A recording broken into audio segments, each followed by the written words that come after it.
तो जो आज का हमारा टॉपिक है, क्या टॉपिक है? बोक्सा जनजाति। ठीक है, बोक्सा जनजाति एक पुश्तैनी खानाबदोश जनजाति। पुश्तैनी खानाबदोश का मतलब कि प्राचीन काल से एक घुमंतु एक प्रजाति रही हमारी।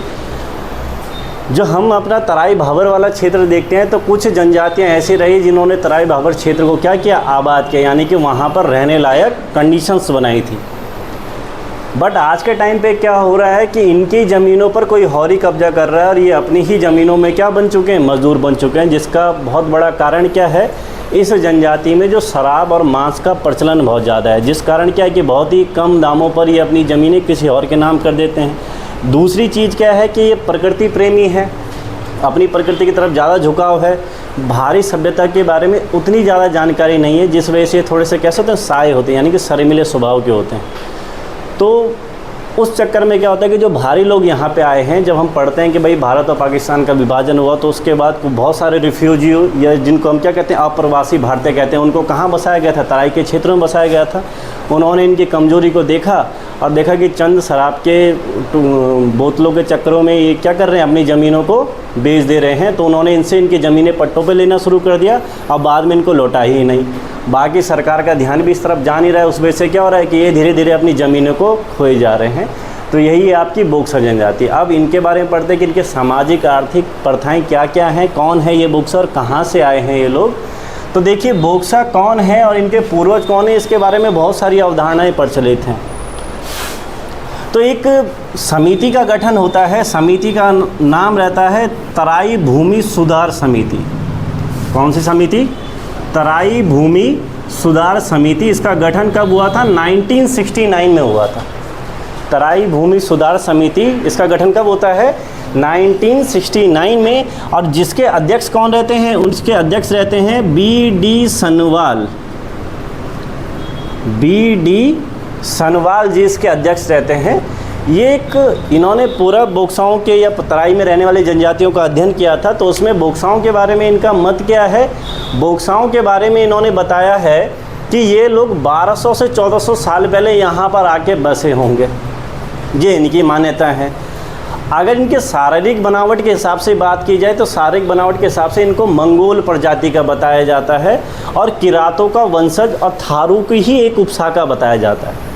अब जैसा इस जनजाति में आपका शराब का प्रचलन ज़्यादा है, वैसे तंत्र मंत्र का प्रचलन भी ज़्यादा है। तो एक मान्यता ये है कि ये प्रारंभ में क्या रहे होंगे, थारू जो जनजाति है उसी के साथ रहे होंगे, लेकिन तंत्र मंत्र के चलते इनको निष्कासित कर दिया गया होगा। तो इनको थारू की उपशाखा या किरातों का वंशज भी कहा जाता है।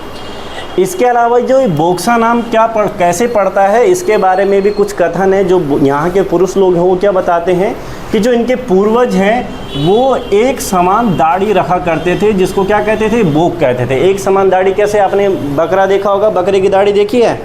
आजकल तो फैशन भी है, बकरे की दाढ़ी सिर्फ यहीं पे। तो इनके पूर्वज एक समान सारे लोग एक जैसी दाढ़ी रखते थे, इस वजह से बोक नाम इनका पड़ गया। वही बोक नाम से आगे क्या नाम आया? बोक्सा नाम आया। तो ये बोक नाम के कारण ही इसका नाम क्या पड़ा? बोक्सा। कुछ लोग ये मानते हैं। एक और व्यक्ति हैं, उनका नाम है आमिर हसन। आमिर हसन ने कौन सी बुक लिखी है? द बोक्सा ऑफ तराई। इन्होंने बोक्साओं पे होने वाले अत्याचारों को वर्णन किया है। पूरा बोक्साओं के बारे में काफ़ी लिखा है। इसी में ये एक चीज़ बता रहे हैं कि जो ये आपके कौन है, बोक्सा लोग हैं, जो ये बोक्सा नाम आया है, ये नाम किससे आया है? इक्सा से आया है। किस शब्द से बना है? इक्सा। ये एक पर्शियन शब्द है। अब इक्सा का मतलब क्या होता है? इक्सा यानी कि एक समान। यानी कि जब मुग़ल लोगों ने यहाँ पे आक्रमण किया तो यहाँ पे भाई बहुत सारी जातियाँ थी। तो उन्होंने देखा कि इस जाति में क्या है, कोई भी जाति या विभेद नहीं है, यानी कि ऐसा कोई गोत्र वोत्र ऐसा कोई सिस्टम है नहीं, सारे लोग एक साथ हो गए हैं। तो उन्होंने इनको एक नाम दे दिया, क्या? इक्सा। यही नाम आगे चलकर किस नाम में कन्वर्ट हो गया? बोक्सा। तो बोक्सा नाम के लिए दो अवधारणाएं चल रही है। एक तो एक समान दाढ़ी कैसे, बोक होने की वजह से क्या नाम पड़ा है? बोक्सा नाम पड़ा है। दूसरा कि बोक्सा नाम किससे आया है?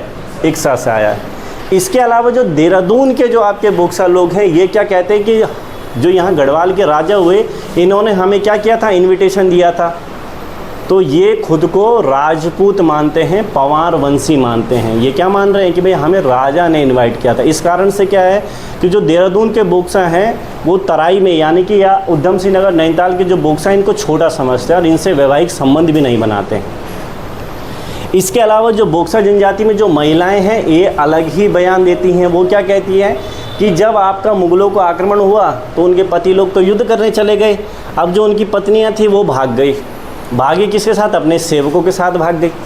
तो आगे जब जीवन जीना था तो उन्होंने उन्हीं के साथ क्या करना शुरू कर दिया? ब्योह करना, मतलब शादी करना शुरू कर दिया। अब शादी करना मतलब रानी है, पत्नी क्या है? रानी, और पति क्या है? मतलब पत्नी एसडीएम हो गई, पति क्या है? फॉरेस्ट गार्ड हो गया। मतलब यही तो रिलेशन बना। तो एसडीएम कहाँ, फॉरेस्ट गार्ड, तो कोई रिलेशन है? वो तो ऐसा कि जीवन आगे जीना था तो क्या कर लो? शादी कर लो। इसीलिए यहाँ पतियों को रसोई घर में जाने की इजाज़त नहीं है। और होता भी, अब रानियाँ हैं तो इसलिए यहाँ की महिलाएं क्या होती है? सुंदर होती हैं। और पति कैसे होते हैं? वो फॉरेस्ट गार्ड जैसे शक्ल के ही होते हैं। ठीक है, तो यहाँ की महिलाएं खुद को क्या मान रही हैं? भैया हम रानियाँ हैं। तो ये मान्यताएं हैं कि भैया ये बोक्सा लोग कौन थे, कहाँ से आए थे। कुछ अंग्रेज इतिहासकारों में उनमें एक इलियट हुआ। इलियट क्या कहता है कि जो ये बोक्सा लोग हैं सर्वप्रथम 16वीं सदी में कहाँ आके बसे? बनबसा। बनबसा कहाँ पड़ता है आपका? चंपावत में। तो किसके अनुसार ये लोग यहाँ आके बसे? इलियट के अनुसार ये लोग सबसे पहले कहाँ आके बसे, और यहाँ उन्हें बोक्सा, भुक्सा इन नामों से बोला गया है, जाना गया। तो ये इलियट के अनुसार है। ठीक है, अगर इनकी भाषा के बारे में बात की जाए तो इनकी कोई अपनी भाषा नहीं है। ये जिस क्षेत्र में रहते हैं वहीं लोकल लैंग्वेज को ही ये क्या करते हैं? बोलते हैं। तो कोई इनकी अपनी कोई निश्चित भाषा नहीं है, क्षेत्र के अनुसार ही इनकी भाषा का निर्धारण हुआ है। तो जिन जिन क्षेत्रों में रहते हैं उन क्षेत्रों में ये वो वाली भाषाएं बोलने लगते हैं। जैसे भाबर में रहेंगे तो आपके भावरी क्षेत्र, थोड़ा कुमैया या नैनीताल वाली साइड में तो कौन सी लैंग्वेज हो गई? आपकी कुमैया। थोड़ा ये देहरादून दुगड्डा वाली साइड हो गई तो यहाँ पर कौन सी लैंग्वेज हो गई? आपकी रच भैंसी। तो ये आपका लोकल परिवेश के अनुसार जो जो भाषाएं इनके यहाँ बोली जाती है वो कौन कौन सी हो गई? कुमैया, भावरी और रचभैसी। किसकी भाषा है ये? बोक्सा की। ठीक है, इम्पॉर्टेंट हो जाती है किसी भी जनजाति की सामाजिक व्यवस्था, क्योंकि सामाजिक व्यवस्था के आधार पर ही उनको जनजाति का क्या दिया जाता है? दर्जा दिया जाता है। तो सामाजिक व्यवस्थाओं में तो वैसे तो क्या है, यहाँ पर पितृसत्तात्मक समाज है, लेकिन हमने बात की यहाँ पे महिलाएं कौन हैं? रानी हैं। और हस्बैंड कौन है उनके? अब नौकर नहीं बोलेंगे, पर उनसे निम्न वर्ग के हैं। इसलिए घर में किसकी ज़्यादा चलेगी? किसकी? वैसे भी किसकी चलती है? महिला। तुम्हारी आवाज़ निकल ही नहीं रही, इससे पता चलिए कि महिलाओं की ही ज़्यादा चलती। तो यहाँ पर महिलाओं की ही उच्च स्थिति होती है। ठीक है, पर्दा प्रथा नहीं होती है इनके यहाँ, बट फिर भी अगर कोई महिला है तो अपने जेठ और ससुर को अपनी शक्ल नहीं दिखाती है, मतलब चेहरा उनसे छुपा के रखती है। अगर उसके सामने कोई बात भी रखनी होगी तो अपनी सासू जी या ननद जी को पकड़ेंगे कि जाइए भैया बात कीजिए उनसे। वैवाहिक व्यवस्था जैसे हर जनजाति में अलग होती, यहाँ भी अलग है। यहाँ की तो बहुत ही खतरनाक है। अब देखो, विवाह करने के लिए क्या कंडीशन सबसे ज़्यादा ज़रूरी है? विवाह करने के लिए क्या कंडीशन है भैया ज़रूरी सबसे ज़्यादा? अरे तुमने भी तो विवाह करना होगा। क्या चीज़ है, क्या डिमांड रखेंगे लड़की वाले तुमसे? लड़कियों के लिए नहीं बोल रहा हूँ मैं, उनके लिए कोई कंडीशन नहीं है, उनके लिए कोई कंडीशन होती नहीं है। लड़कों के लिए क्या कंडीशन है? नौकरी भैया। वही पूछेगी लड़का, देहरादून में मकान है, गाड़ी है 4 टायर वाली, ये उनके सामने कंडीशन रखी जाती है, यानी कि नौकरी। अब ये है आदिम जनजाति। आदिम जनजाति है तो यहाँ नौकरी वोकरी इतना, शिक्षा विक्षा में इतना ध्यान दिया नहीं जाता। यहाँ पर क्या होगा? शक्ति परीक्षण ज़्यादा होता है। और इनकी तुलना करते हैं कहाँ? एक अफ्रीका की हैमर जनजाति है, वहाँ उनसे होती है तुलना। वहाँ जब शादी करनी होती है तो लड़के को परीक्षा देनी होती है। क्या? सांड खड़े कर देते हैं दर्जन भर, और उस लड़के को उन सांडों के ऊपर से भागना है, और वो भी 2 बार। और अगर गिर गया तो भैया जाओ, ऑप्शन बहुत है। यहाँ एक तो लड़कियाँ सुंदर, दूसरी चीज़ लड़कियाँ कम, लड़के ज़्यादा। मतलब लड़की एक तो शादी करने के लिए 20 लोग। तो जाहिर सी बात है कि भैया अगर दहेज देना होगा तो कौन किसको जाके दहेज देगा? यहाँ पे शादी करनी होती है तो सबसे मेन चीज़ तो वही है। शादी में एक चीज़ देखी जाती है कि लड़का अपनी पत्नी को खिला पाएगा या नहीं खिला पाएगा, इसके लिए उसका एक परीक्षा होती है। सबसे पहले क्या होती है? सगाई होती है। तो सगाई में ये करते हैं पीपल की पूजा। तो पीपल की पूजा, पीपल के पेड़ को क्या कहते हैं? भूमिया देवता मानते हैं ये लोग। तो सगाई में किसकी पूजा होती है? यहाँ पे भूमिया देवता की पूजा होती है, यानी कि पीपल की पूजा करते हैं। सगाई की जैसी रस्म हुई तो लड़का अपने घर को छोड़ के कहाँ चल जाता है? लड़की के घर। आपने वो पिक्चर देखी होगी रमैया अवस्था भैया, उसमें वो जाता है ना लड़की घर, क्या क्या करना पड़ता है, वो सेम चीज़ इन्हें करनी पड़ती है। वो देखता है ना गायों के परेशान हो जाता है तो पीछे पीछे टोकरे रख देता है, ये सारी चीज़ें करता है, वो यहाँ भी होता है। यहाँ पर लड़के को वहाँ जाके क्या करना होता है, लकड़ियाँ काटनी होती है और अपने लिए घर बनाना होता है। दूसरी चीज़, फसल भी उगानी होती है। अब इसमें टाइम तो लगता ही है, कभी कभी 6 महीने, कई बार साल भर भी लग जाता है। अगर ठीक ठाक नहीं हुआ, अगर फसल नहीं हो पाई, घर टूट गया, तो फिर क्या करो, जाओ, अपने पास ऑप्शन बहुत हैं, ठीक है। तब जाके लड़की की शादी होती है, जब वो इस पेपर में पास होता है। और फिर जब शादी होगी तो शादी के टाइम में बहुत सारी रस्में सेम वही है जो हमारे यहाँ होती हैं, ठीक है। हल्दी होती है, हल्दी से पहले वहाँ पे कौन सी रस्म होगी, आपकी रतगाजा रस्म होती है जो हल्दी से पहले हमारे यहाँ होती है। उसके बाद फेरे होते हैं, फेरे से पहले वहाँ पे कौन सी रस्म होती है, दूधाधारी रस्म होती है। अरे दूध शाम पे चढ़ाते हैं तो वैसे यहाँ भी चढ़ाते हैं दूल्हे पे। दूसरी रस्म जो फेरे और विदाई से पहले भी कोई रस्म होती है, तो फेरे और विदाई से बीच में जो रस्म होगी वो कौन सी रस्म होती है, पंचहेड़ी रस्म होती है, या इसको पहचेड़ी रस्म कहते हैं। ये सारी रस्में वहाँ भी होती हैं। बैठान विवाह प्रथा ये तो हमारे यहाँ भी चलती है, तो वहाँ पर भी बैठान विवाह प्रथा कहाँ प्रचलित है, आपके बोक्सा जनजाति में प्रचलित है। जब इसके बाद शादी हो जाएगी लड़के की, तभी भी टेंशन ख़त्म नहीं होती है। शादी के बाद भी जब लड़की घर में आती तो वो पीपल के पेड़ की पूजा करते हैं, तो लड़की से पूजा करवा रहे होते हैं। उतनी देर में लड़के के साथ क्या होता है कि उसके जो परिवार में जितनी भी भाभियाँ वगैरह हैं सब डंडे लेके आती हैं और कूटती रहती हैं जब तक बुआरी पूजा करेगी। बुआरी और देर लगाती है उसमें पूजा करने में, और कूटे, ठीक है। तो इस तरीके से यहाँ पर क्या होता है, विवाह होता है। इसके अलावा जो यहाँ पर शादीशुदा लड़की होती है उसकी पहचान क्या है, पहचान है वो नाक में क्या पहनती है, नथुली पहनती है, और पाँव में अंगूठी। यहाँ पर विवाहिता की क्या है पहचान, नाक में नथुली और पाँव में अंगूठी, ठीक है। ये यहाँ पर इसकी पहचान है। इसके अलावा तलाक लेने का अधिकार भी इनको है। हाँ, एक चीज़ यहाँ पे इम्पॉर्टेंट होती है कि देखिए यहाँ पर जो लड़की है, इम्पॉर्टेंट है, लड़कियों की उच्च स्थिति है तो वो अपने पिता के साथ घर में पूरे काम भी करती है। तो अगर किसी लड़की का विवाह हो रहा है तो उस परिवार को, यानी कि लड़के के परिवार को एक क्षति हो रही कि उनके यहाँ से एक मेंबर जा रहा है दूसरी जगह, इसलिए लड़के वालों को क्या देना पड़ता है, लड़की वालों को कुछ पैसा देना पड़ता है, जिसको क्या कहते हैं, मालगति कहते हैं, यानी कि वधू मूल्य कहते हैं। तो यहाँ पे वधू मूल्य को क्या कहा जा रहा है, मालगति कहा जा रहा है। तलाक लेने का अधिकार है, सबको अधिकार है। ये लोग एक गोत्र में विवाह नहीं करते, एक गाँव के अंदर विवाह नहीं करते, ये विवाह करेंगे दूसरे क्षेत्र में। और जो देहरादून वाले हैं, देहरादून वाले विवाह करेंगे पौड़ी वालों के साथ, हरिद्वार वालों के साथ, या फिर थोड़ा बहुत जो बाजपुर उत्तर प्रदेश में रहते हैं बोक्सा, उनसे करेंगे। लेकिन इन तराई वालों से ये लोग क्या नहीं करते, विवाह नहीं करते हैं। ये व्यवस्था इनके यहाँ प्रचलित है। तलाक लेने का अधिकार दोनों को है, लेकिन यहाँ पर तलाक आमतौर पर महिलाएँ ज़्यादा लेती हैं, पुरुष कम लेते हैं। क्यों? क्योंकि 20 पुरुषों में एक पुरुष चुना गया था शादी के लिए। अगर इस बार भी अगर लड़की चली गई, यानी कि विवाह टूट गया, तो दूसरी मिलने में तो मौका ही नहीं मिलेगा।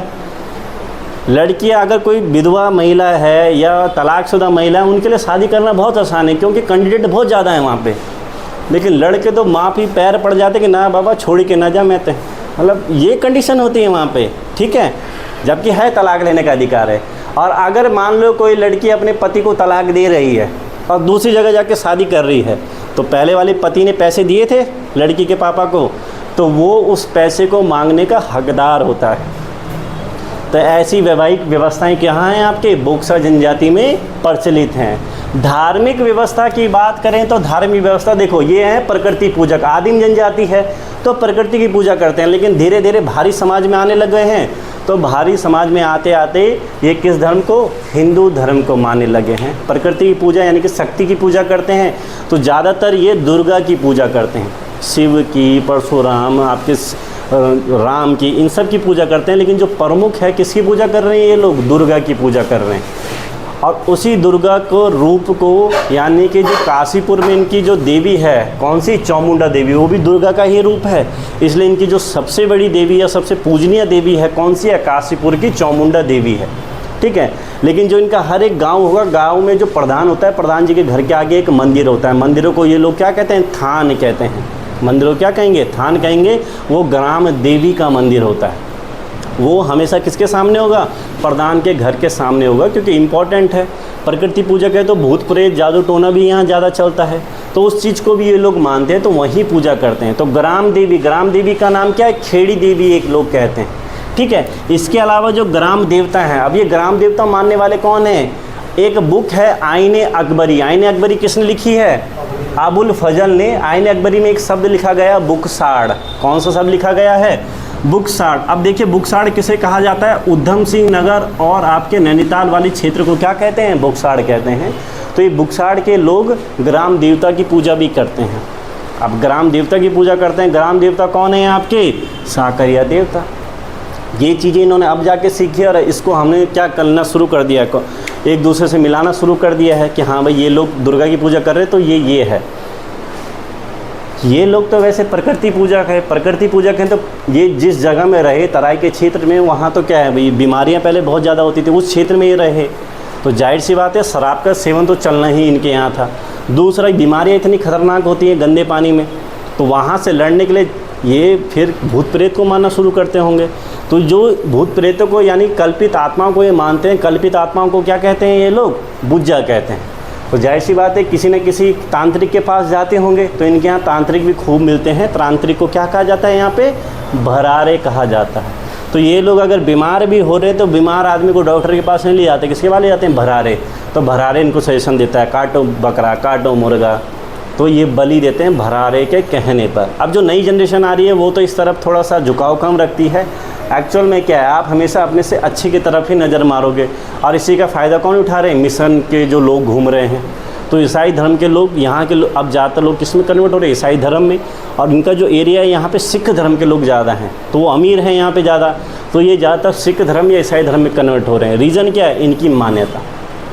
तो इस क्षेत्र में रहने के कारण इनके अंदर मांस या शराब का प्रचलन बहुत ज़्यादा हो गया। तो ये चीज़ें इनके त्योहारों में भी दिखती हैं।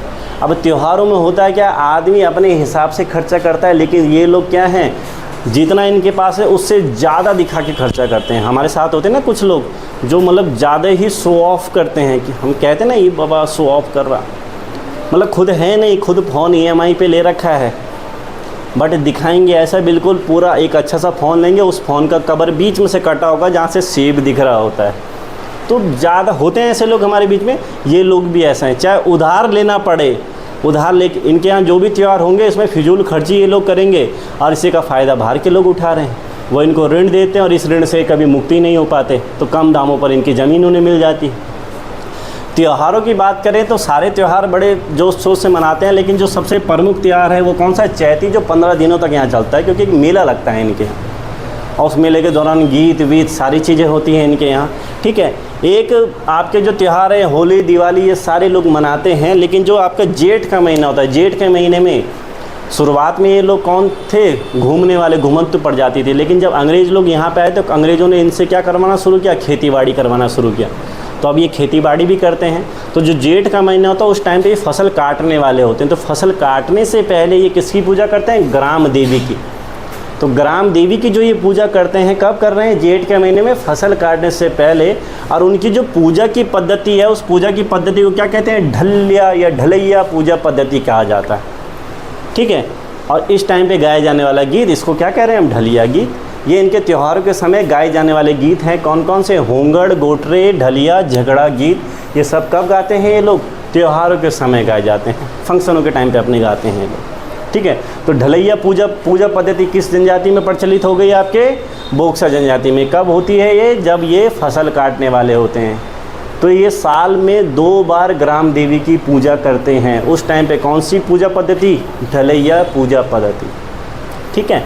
बाकी अगर इनकी राजनीतिक व्यवस्था की बात करें तो अंग्रेज़ों के टाइम पे इनके यहाँ कुछ पद हुआ करते थे, प्रधान जैसे पद। इनके यहाँ जो गांव है, गांव को क्या कहा जाता है? मंझरा या मंदिरा कहते हैं। तो पहले यहाँ प्रधान जैसे पद होते थे। प्रधान अंग्रेज़ों ने ही बना रखे थे। प्रधान का काम क्या था? कि खेती के लिए ज़मीनों का बंटवारा करना। दूसरा कि वहाँ से जो टैक्स मिलेगा वो अंग्रेज़ों को देना। लेकिन 1949 में क्या आता है? जमींदारी उन्मूलन एक्ट आता है। तो जमींदारी उन्मूलन एक्ट के तहत यहाँ जो प्रधान का पद था वो 1969 में ख़त्म हो गया, ठीक है। कब ख़त्म हो जाता है? 1969 में इनके यहाँ प्रधान का पद ख़त्म हो जाता है। लेकिन आज भी जो न्यायिक व्यवस्था है तो ये कोर्ट वोट के चक्कर में नहीं ज़्यादा पड़ते हैं। इनके यहाँ अपने ही एक न्यायिक पंचायत होती है जिसको बिरादरी पंचायत कहते हैं। बिरादरी पंचायत, जैसे हमारे यहाँ सुप्रीम कोर्ट हो गया, यहाँ सारे के सारे अधिकार किसके पास है? बिरादरी पंचायत के पास है। और इनके यहाँ जो बिरादरी पंचायत, मतलब देखो पहले तो ग्रामीण स्तर पर ही सारे क्या होंगे? फैसले होंगे, यानी कि पंचों के द्वारा। लेकिन जब बड़ा मामला हो जाता है तो कहाँ जाता है लास्ट में? जैसे सुप्रीम कोर्ट में जाता है, यहाँ किसके पास जाता है? बिरादरी पंचायत। तो यहाँ बिरादरी पंचायत का मुख्यालय कहाँ है? रामनगर में एक गाँव है छोई गाँव, उस गाँव में बिरादरी पंचायत का क्या है? मुख्यालय है। अब सुप्रीम कोर्ट में जो सबसे बड़ा होगा वो कौन होगा? चीफ जस्टिस ऑफ इंडिया होगा। यहाँ जो सबसे बड़ा पद होता है वो क्या कौन होता है? तख्त होता है। और उस तख्त को राय देने का जो काम करता है वो कौन है? मुंसिफ है। अब उस संदेशों को, यानी कि इनके द्वारा जो भी कानून बनाए गए हैं उसका जो पालन करवाने का काम वो दरोगा का होता है। और सिपाही का काम क्या है कि जो भी अगर कोई सी 2 लोग या 3 लोग किसी झगड़े में फंसे हुए हैं, उन तक जो भी बिरादरी पंचायत की सूचनाएं हैं उन तक वो सूचनाएं पहुंचाना, ये काम किसका है? सिपाही। तो इन सबको मिलाकर बनती है यहाँ बिरादरी पंचायत, जिसको तख्त भी ये लोग कहते हैं। ठीक है, तो बिरादरी पंचायत का एक नाम तख्त भी है। और यहाँ का सबसे बड़ा अधिकारी कौन है? तख्त ही होता है। ठीक है, ये याद रखिएगा। इसके अलावा यहाँ पर एक प्रथा बड़ी फेमस है, कौन सी? नमक लोटा प्रथा। मान लीजिए कि पूरे क्षेत्र में कोई काम इनको करना है, ठीक है, तो सारे लोग शपथ खाते हैं। तो शपथ कैसे खाते हैं कि पूरे गांव के लोग इकट्ठे हो जाएंगे, बीच में एक लोटा रख देंगे जिसमें पानी रहता है, और सारे लोग उसमें क्या करते हैं? थोड़ा थोड़ा करके नमक डालेंगे। तो इनकी मान्यता क्या है कि अगर किसी व्यक्ति ने शपथ खाई है नमक डालते हुए, तो अगर वो शपथ के अगेंस्ट कोई काम करता है, यानी कि उसके अनुरूप कोई काम नहीं करेगा, तो जैसे जल में ये नमक घुल गया है वैसे ही नमक इनके शरीर में घुल जाएगा। ये इस प्रथा पे बहुत ज़्यादा विश्वास करते हैं। इस प्रथा का फ़ायदा बाहर के लोग उठाते हैं, खासकर नेता होते हैं ना, चुनाव के टाइम पे वादे बड़े अच्छे अच्छे करते हैं, तो बोलते हैं ना करो, मैं तो वादा कर रहा हूँ, नमक लोटा प्रथा कराओ। कर दिया आपने नमक लोटा प्रथा। उससे होता है कि इन लोग को विश्वास हो जाता है, वोट दे देते हैं, नेता 5 साल तक दिखाई नहीं देंगे, इन पे कोई ध्यान ही नहीं दे रहा। ठीक है, आबादी की बात करेंगे तो आबादी हम इनकी बात कर चुके हैं भैया। किन किन ज़िलों में पाए जाते हैं? ये उधम सिंह नगर में पाए जाते हैं। उधम सिंह नगर के कौन कौन से इलाके? बाजपुर, गदरपुर, काशीपुर। और अगर कभी क्वेश्चन बने कि भाई सबसे ज़्यादा बोक्सा जनजाति कहाँ पाई जाती है, तो कहाँ पाई जाती है? नैनीताल में पाई जाती है। मतलब अगर हम पूरी आबादी की बात करें बोक्साओं की, तो उसमें 63% आबादी अकेली कहाँ है आपकी? रामनगर में। ठीक है, अब देहरादून के बारे में हमने बात कर चुके हैं। ये लोग खुद को क्या मानते हैं? उच्च मानते हैं, पवार राजपूत मानते हैं, इसलिए किससे रिश्ता नहीं करते? इन तराई वालों से। अब इस जनजाति के लिए सरकार ने क्या क्या व्यवस्था की है, क्या क्या चीज़ें अपनाई हैं? तो जब उत्तराखंड या फिर भारत आज़ाद हुआ तो हम किसका हिस्सा थे? उत्तर प्रदेश का। उस टाइम पे तो उत्तराखंड बना नहीं था। और उत्तर प्रदेश के पहले मुख्यमंत्री कौन रहते हैं आपके? गोविंद बल्लभ पंत जी रहते हैं। तो गोविंद बल्लभ पंत जी की अध्यक्षता में एक समिति का गठन होता है, तो वहाँ सबके बारे में रिपोर्ट जाती है। तो बोक्सा जनजाति के बारे में भी एक रिपोर्ट उनके पास जाती है। तो देखते हैं कि इसकी स्थिति थोड़ी सी खराब है, इसलिए 1950 में बोक्सा जो जनजाति है इसको SC का दर्जा मिला था। ठीक है, बोक्सा जनजाति को SC का दर्जा कब मिलता है? SC का मतलब समझ रहे हो ना, अनुसूचित जाति का दर्जा कब मिला? 1950 में मिलता है। ठीक है, उसके बाद 1956 में क्या होता है?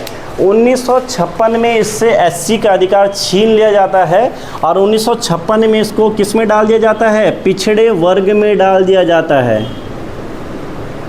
किस में डाल दिया जाता है? पिछड़े वर्ग में डाल दिया जाता है।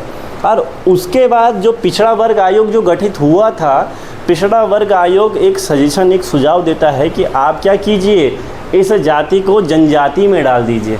लेकिन उस टाइम पे उसके सुझाव नहीं माने जाते हैं। वो बाद में जून 1967 में, कब? जून 1967 में जब यहाँ की 4 और जातियों को जनजातियों को दर्जा दिया गया, उसी के साथ साथ बोक्सा को भी किसका दर्जा मिल गया? जनजाति का। तो बोक्सा को जनजाति का दर्जा कब मिलता है? 1967 में। SC का दर्जा कब मिला था? 1950 में मिला था। फिर देखा कि ये अभी भी आदिम गुणों को अपनाए हुए है, इनकी स्थिति अभी भी पिछड़ी हुई है। तो 1981 में सरकार के द्वारा इसको किसका दर्जा दे दिया गया? आदिम जनजाति का दर्जा दे दिया गया। तो बोक्सा को आदिम जनजाति का दर्जा कब दिया? ठीक है, तो ये रही आपकी बोक्सा जनजाति। आप क्वेश्चन बनेंगे तो इतने में से ही आएंगे।